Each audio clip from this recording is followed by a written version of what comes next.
All right, every one of those targets, this is important, whether it's the big target at the top or the ones in the middle or the ones on the bottom, those are all called lag, L-A-G, lag measures. Lagging measures, meaning by the time you see it, the results are already done. Right? They're after the fact. The second discipline says act on the lead measures. So discipline 1 is all about getting the targets right, getting it out of concept, getting it into targets. The second discipline, for each team, for each group that's doing the work, and we're going to spend a fair amount of time here over the next 2 days, is about getting you into this thing called a lead measure. Now, a couple of definitional points. Again, because everything, you got to get this piece right here. Everything we do hinges right here.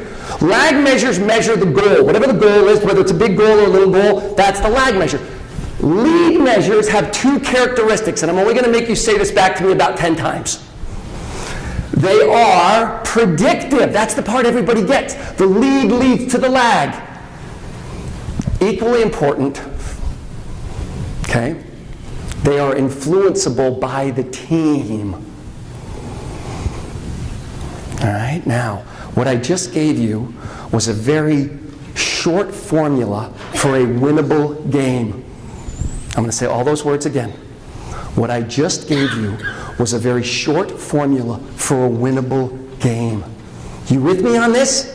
If I can move the lever, this is leverage, by the way. Somebody pointed this out to us. We weren't clever enough to figure out what the principle was. The principle's leverage, right? If you got a big heavy rock, you get far enough out on that lever, if the lever moves, the lever's influenceable, right? And what happens when the lever moves? What does the rock do? The rock moves. This is nothing more than leverage. Leverage is key to a winnable game. But the rules of the universe apply. And one of those rules is that you have to move the lever a long way to move the rock a little ways. All right? So the rules, we don't get to, right? The rules of the universe are all applying, but this is what we're doing. We're applying organizational leverage. All right, if you don't get what I'm talking about, you're about to. What is our favorite New Year's resolution, not just in this country, but everywhere in the world? What's it? Say it for me. What is it? That's the one. All right. So everybody's going to get this concept. And you know it. Like some of you already go, oh, that's what he's talking about. What's the lag measure? What's the lagging output? It's pounds. It's weight. And there's 2 really good lead measures, and you know what they are. What are they?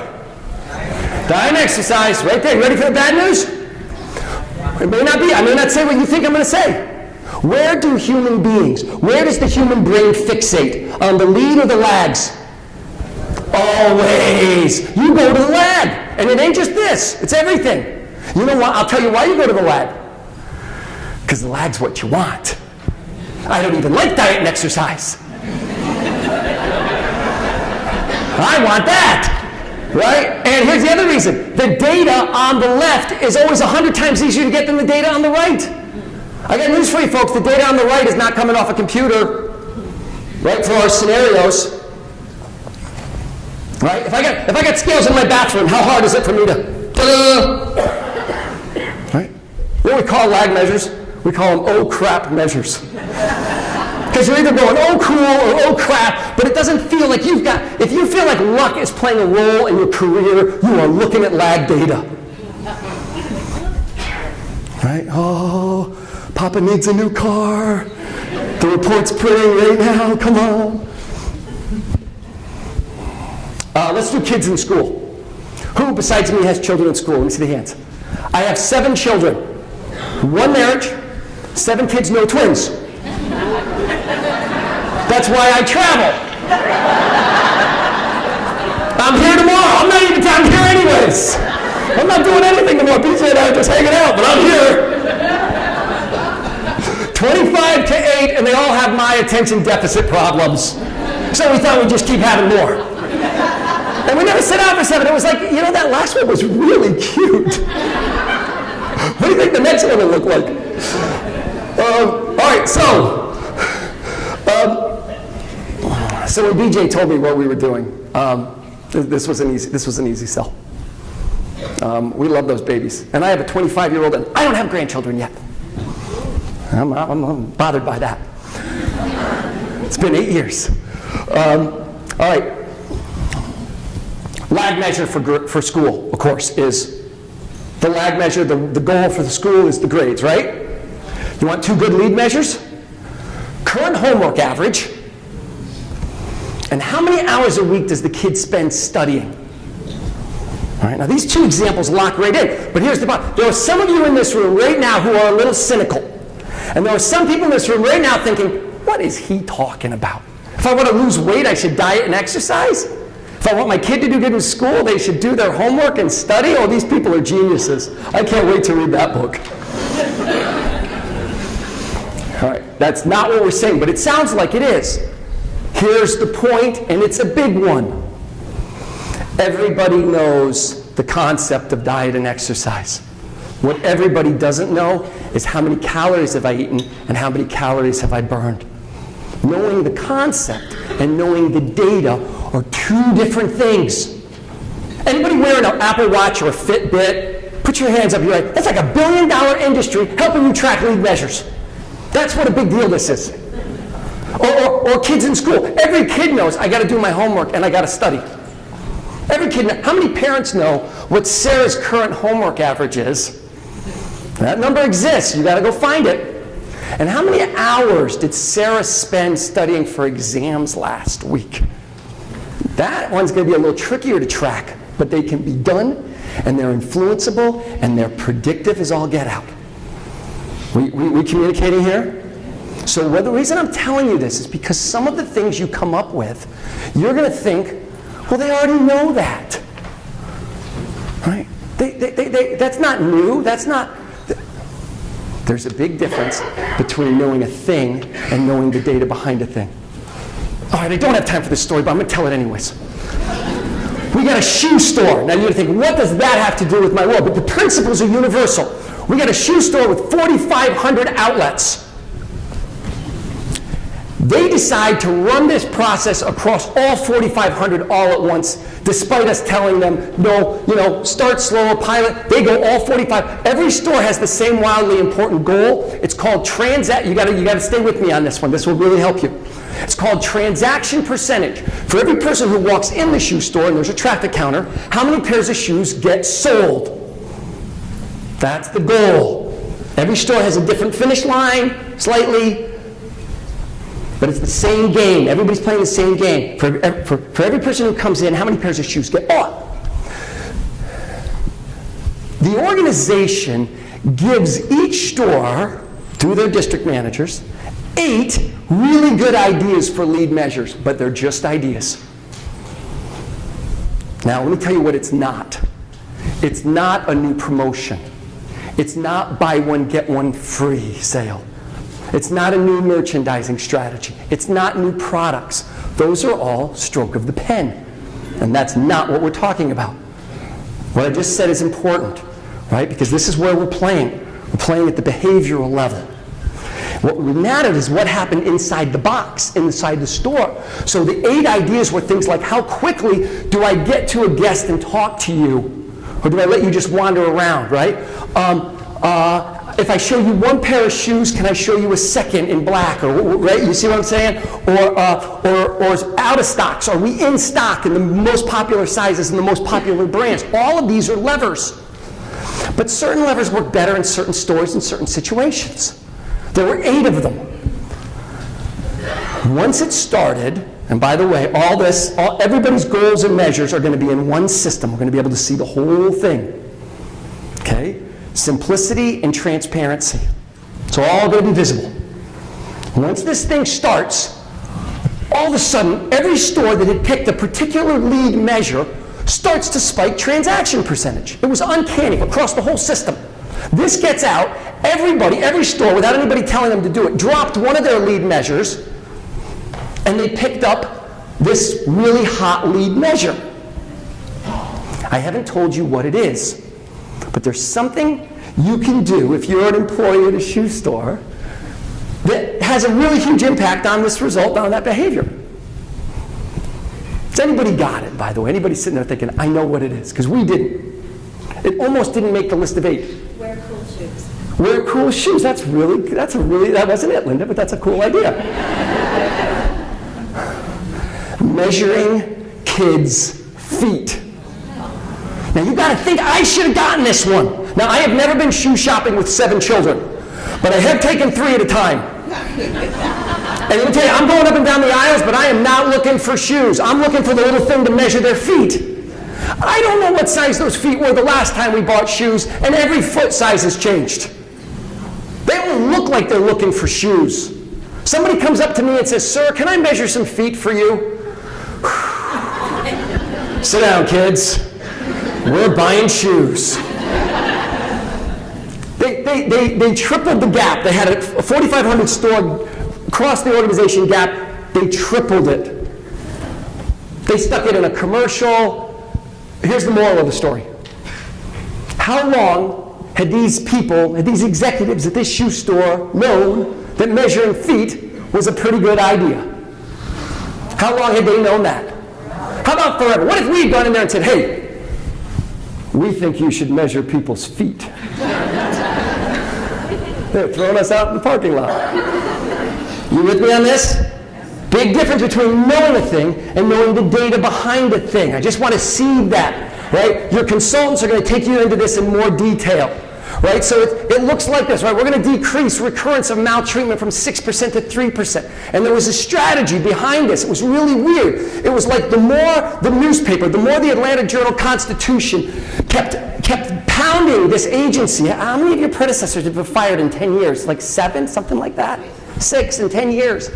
The more they pounded this agency, the more the agency scattered their focus. The more they would chase anything, right? And what happened was when they chased anything, they built this giant case log. And then the really bad cases got lost in the case log. And so even though they were trying harder, they were going backwards. And so one of the lead, Isabel was a huge proponent behind this. One of the lead measures was get rid of that. They had the biggest backlog in the nation. At over 2,000, or I think it was close to 3,000, 4,000 cases, she remembers. Over 90 days. Bad stuff is happening in there. There are kids in bad situations. But the more they ran that strategy, the worse the problem got. Within a year, that was 0, right? They got it down to, they got rid of that case log, right? Putting energy against and identifying, they created new criteria for where do we really need to be spending our energy. How many of those can we identify in a period of time? How many can we get out of the case log? All right, leads driving the lags. All right, so I got good news, bad news, good news, and more bad news. We didn't say this would be happy. Bad news. You got to really want the wildly important goal if you're going to track the lead measure. You cannot let tracking the lead measure fall prey to the whirlwind. And it will be so easy to do that because it won't feel urgent this week to track that metric. Whatever it is, you got to track it, even though it doesn't feel urgent. Okay? That's the bad news. It's not going to feel, all of these disciplines are simple, but they're counterintuitive. It's counterintuitive to say no to a good idea. It's counterintuitive to really track a lead measure. Trust me, you're about to find out. Discipline, okay, so more bad news. Good news. I haven't given you the good news. Good news is, and you'll have fun with this in the next couple of days, your teams will engage. Right? You're going to engage in the next 2 days, and your teams are going to engage. It's like a riddle. Of all the things we could do, what would have the biggest impact? We try this, we try that. It's like a little game. And they know something about this game. You give them your best ideas, but don't make their decisions for them. When you go back, let those teams, you're going to come up with hypotheses and ideas, but let the people that do the work have the game. We didn't figure that out. We learned it from experience. And it's not just about commitment because commitment's cool. It actually works. All right? If you give them the idea, they won't change it, they won't tweak it, they'll just tell you why you were wrong. If they come up with it, they'll tweak it, modify it, work with it until it works. If they own it, okay? So, good news, you got to want this thing because you got to get the data. Bad news, sorry, that was the bad news. I get this so. You see why I can't handle complexity? Bad news is you got to get the data. Good news is you can engage teams around this if you do. More bad news, no matter how engaged they are, they're going to forget everything in 3 days. This was great. I like working for you. This was a good conversation. We've never done this before. I'm going to forget everything in 3 days, boss. That's how powerful the whirlwind is. All right, you ready? Here comes discipline 3. Let me skip a couple slides here. Discipline 3 is keep a compelling scoreboard. Okay, so this idea, what we've done in discipline 1 and 2 is we went from a concept to targets. Lead and lag targets leading to really key indicators. Discipline 3, we're going to take those targets and we're going to put them into something that feels like a game. You don't have to call it a game, but trust us.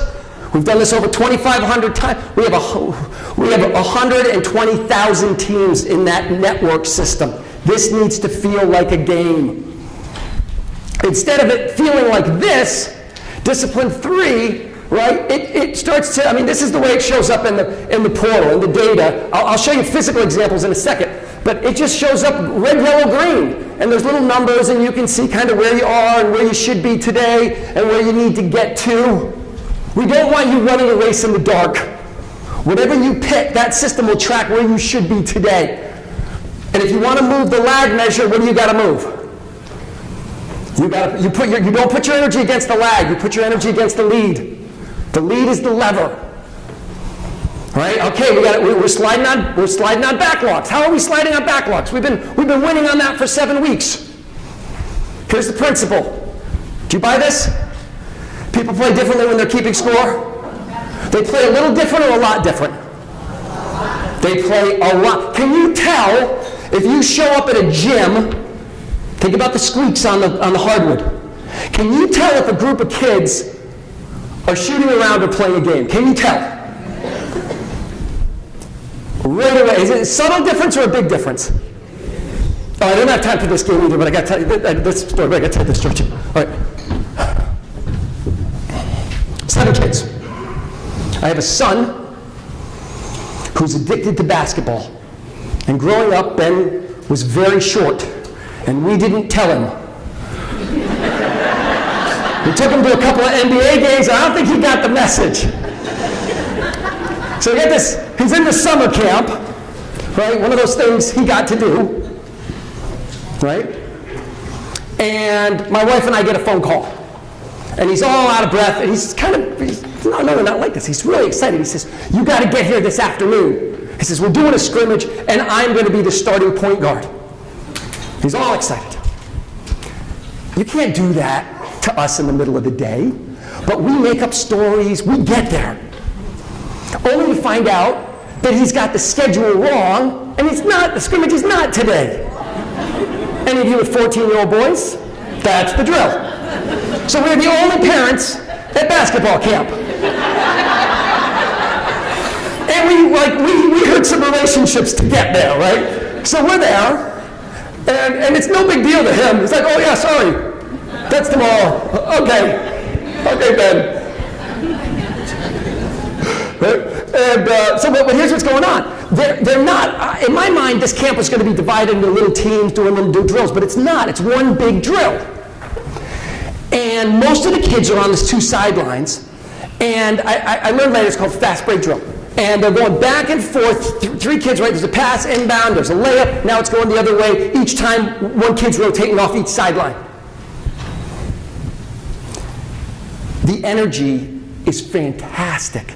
The kids are flying, and it's so loud in that gym. Both sidelines are screaming. And so I said to my wife, hey, I said, Ben's got some serious coaches. This is cool. So now I'm looking for the coaches. No coaches. There's a couple of adults by the door, but I don't even know that those are coaches. This is all just happening. There was a comment in that video about the difference between policing work and encouraging work and when it turns the corner. So I'm watching all this, and there's no coaching. There's nobody blowing a whistle saying, no, you got to wait till after the basket to come in from the side. No. Hustle, Maddie, come on. Which is what you'd expect. But this is just going. It's flying. And then it hits me. What am I looking at? It's not a drill. It looks like a drill. It's not a drill. It's a game. It's just not the game of basketball exactly. It's a different game. But you know how I know it's a game? They're keeping score. And it's close. And there's this palpable energy. And in that moment, I picture myself going, everybody can relate to this. It's not a subtle difference. It's a dramatic difference once it engages. And I'm sitting there thinking, oh, because you don't always get it, and you won't get it right away. You got to put energy into this game before it starts to feel like a game. But I'm picturing myself telling you this, and then I realize my wife is with me, and she never really gets what I do for a living. Like, this is my moment. And I said, babe, this is what I do. I do this. Yeah, not helpful at all, apparently.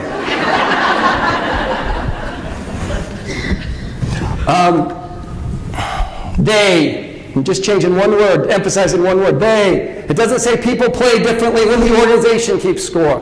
People play differently when the boss keeps score. Here's the whole trick. Can we create a game that they care about? And the only way you're going to know if they care is if they keep score. I will never say to you, come into the living room, you got to see this game. And then you get in the living room and you say, what's the score? And I say, I have no idea. Like, that will never happen.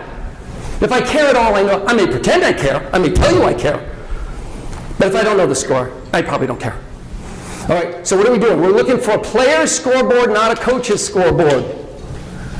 And think every board game. Think every athletic event. This is where this thing lives.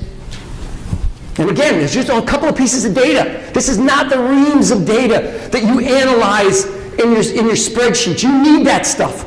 We got to have the whirlwind. This is tight. This is simple and separate. It doesn't get buried in with the rest of that stuff. It's highly visible to the players. We're going to talk a little bit more about that in a second. Lead and lag. Wow, is this a big idea? The thing I'm acting on and the thing I'm getting, that's what triggers kind of the game thing. The television networks understand this, and they don't even know they understand it. Every football game that you see, they show you two pieces of information. Right, football fans, right? They give you down and distance, and they give you score. They're showing you a lead and a lag. That's what's going. Right? If it's 3rd and 5, 14-7, I don't even need to know who's playing. Somebody needs a first down. You got me. Right? If I can't see the lead, I start to check out of the game. The lead lets me know how I influence it. And then finally, really clear, I got to know, and we're going to push you on this. Like, you're going to take these models and you're going to mock up some scoreboards. I want you to have the pain of going, oh, that data seemed easy and it's not showing up well on a scoreboard. We got to look at those. Right? You think it'll scoreboard easy. Like, this is a little bit of work. Okay, so we want you to get your hands dirty with this and build some models. By the way, we always give the same instruction. It's kind of funny. We're big into simplicity, so we say, okay, graphs on the right, words on the left, lag measure on top, lead measures down below. Right? I need to instantly see. So this is how we tell people. And then this is what we get back. And we have no idea what that means. Right? Nobody told the engineers at Marriott to make their scoreboard out of pipes and gauges. Every managed Marriott in North and South America runs this process and has run this process for 10 years. They are machines with this. Always different games, always aimed at guest experience. Is everything in working order? And the funny thing, what cracks us up about this, is that we really don't advise this. These are the very serious people in nuclear medicine, by the way, stapling organs to their scoreboard, and those are wigs. They thought they were the first ones to do that. They were wrong, right? We thought it was a Harley-Davidson scoreboard. It's actually a Kroger supermarket. If you look carefully on the left, you'll see the Kroger logo. They've stapled it over the state-regulated posters. that agency's probably in the room somewhere. What Kroger is that? But they were all Harley-Davidson riders, and that's what showed up. And it was funny, because at that same time, we started working with Harley-Davidson, and they wanted us. A number of their units had started using the process.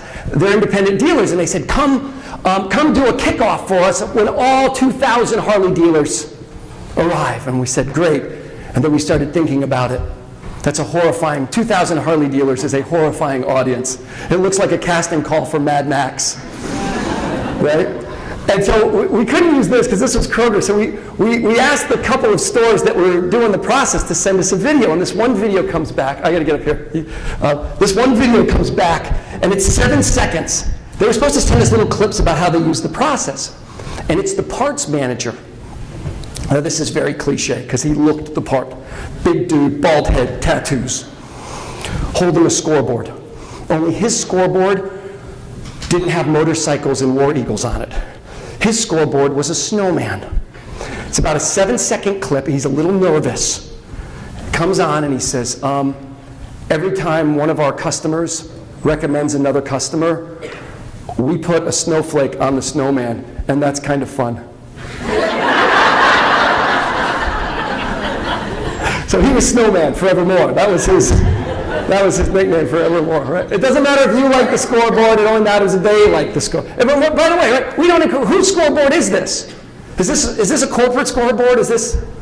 No, this is theirs. And not everybody works together, so not everybody has a physical scoreboard. The data's always in the system, you can always see it there. But when you've got people working in proximity, I mean, we had tons of fun with that. People went crazy with that stuff. All right. Oh, this is Grady Memorial. This is the hospital in Atlanta. Every time one of the nursing units would achieve a goal and retire it to go after something new, they got to put something on Mortimer. And there's a cast. You can kind of see how much fun they've had with that. That's an ultrasound there in the middle. Somebody thought it'd be funny to do that to him. This is a good one. That white line represents X to Y by when. It's the goal. They're trying to decrease a quality problem, and you can see that line dropping. Those are the engineers at the bottom. Those are the lead measures at the bottom. Like you could teach all 4 disciplines just from that scoreboard right there. By the way, this is how crazy they get in finance and accounting, because they put the dollar signs on an angle. I want to party with those people. Woo! It's not like they were totally boring. It's like they tried to be inventive and a little creative. That's what cracks me up. Just be who you are, right? All right, so I got a little video for you. It's going to take about 20 seconds. You won't see this scoreboard, but you will hear it. It's an Australian commercial. The number they're chanting is 13. It's a little hard to understand with the accent. That's the number you're hearing, 13. Tell me, why is this a compelling scoreboard?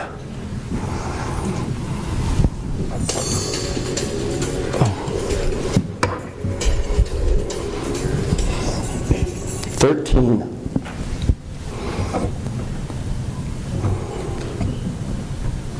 Oh, let me start it again. Sorry, guys. Oh, I swear I tested this.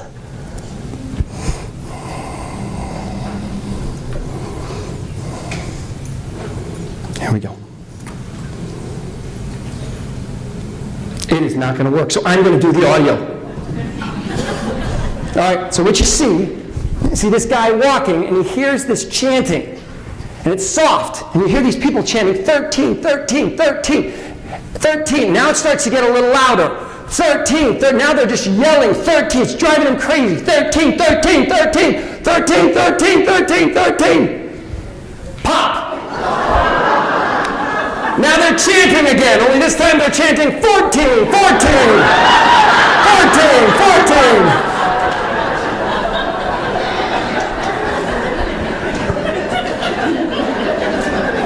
That is quite possibly the dumbest thing ever. But when I showed it to you, what happened to the chanting, by the way? It got louder as it got closer. That was a perfect lead measure, right? Because something they could do, and it got a result. 14 times it got a result. But the real reason I showed this to you is it illustrates the point that human beings will engage in a game. Even if it's a meaningless game or a stupid game. But you get something that matters, and it's different. All right, disciplines 1, 2, and 3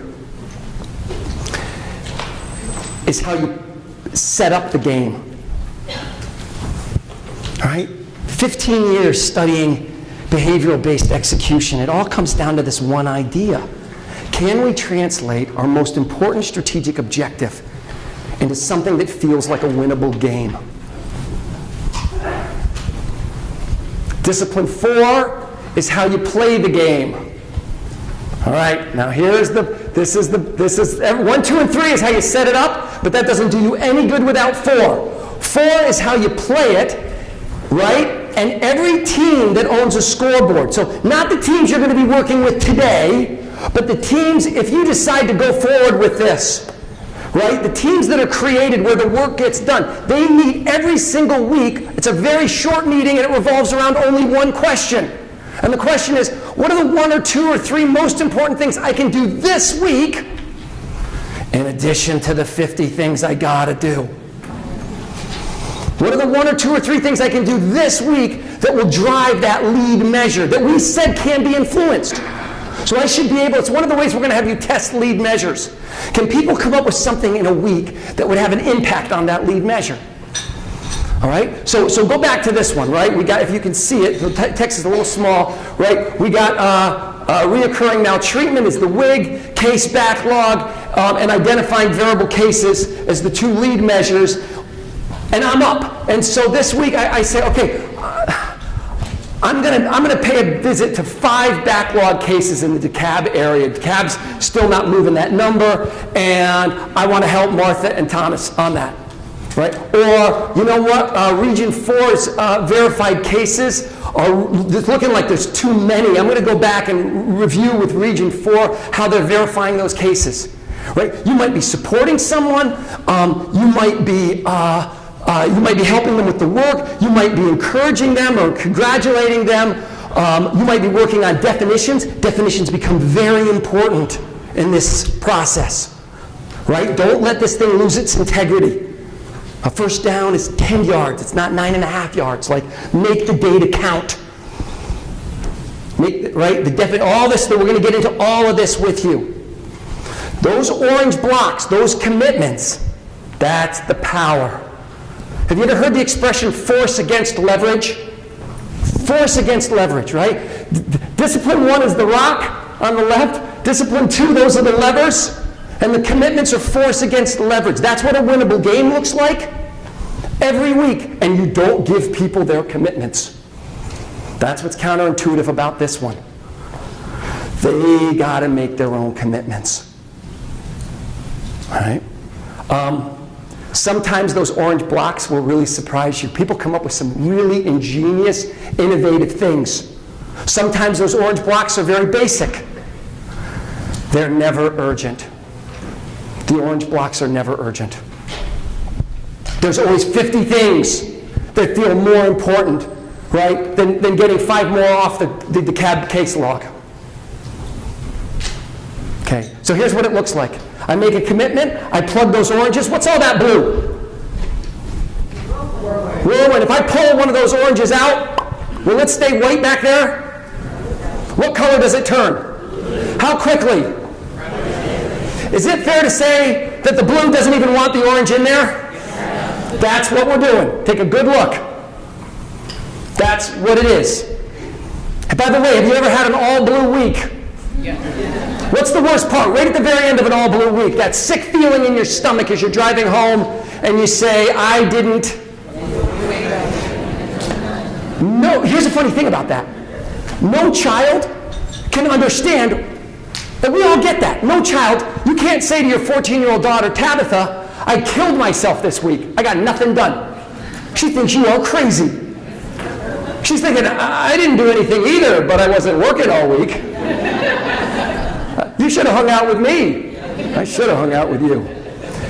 Ladies and gentlemen, the all-blue week will suck the soul out of a team.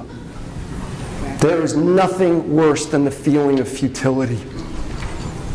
All right, if you're a leader, here's our question. We're going to end on this note right here. Do the people who work for me feel like they're playing a winnable game? Do the people I work with feel like they're playing a winnable game? I'm going to add one part that matters.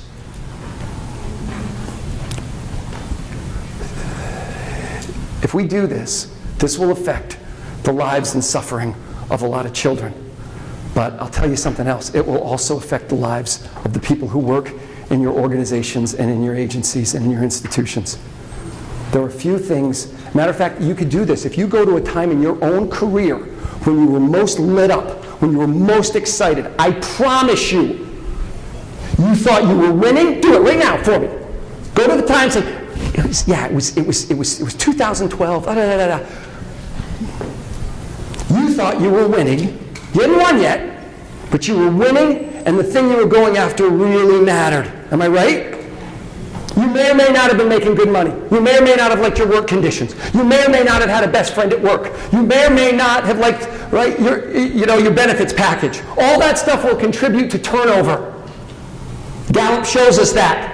It doesn't drive engagement. The work, that's where the engagement comes from. All right? Are people playing a winnable game? We have an opportunity to be part of something big, to put a lot of force against leverage points. A little, it's going to be wonderful. A lot, be truly meaningful. I am honored to be here. Whatever you need, we want to be your partners in this, and we're honored that you would all come here and be part of this. Thank you so much. We're good for a 20-minute break right now. Thank you.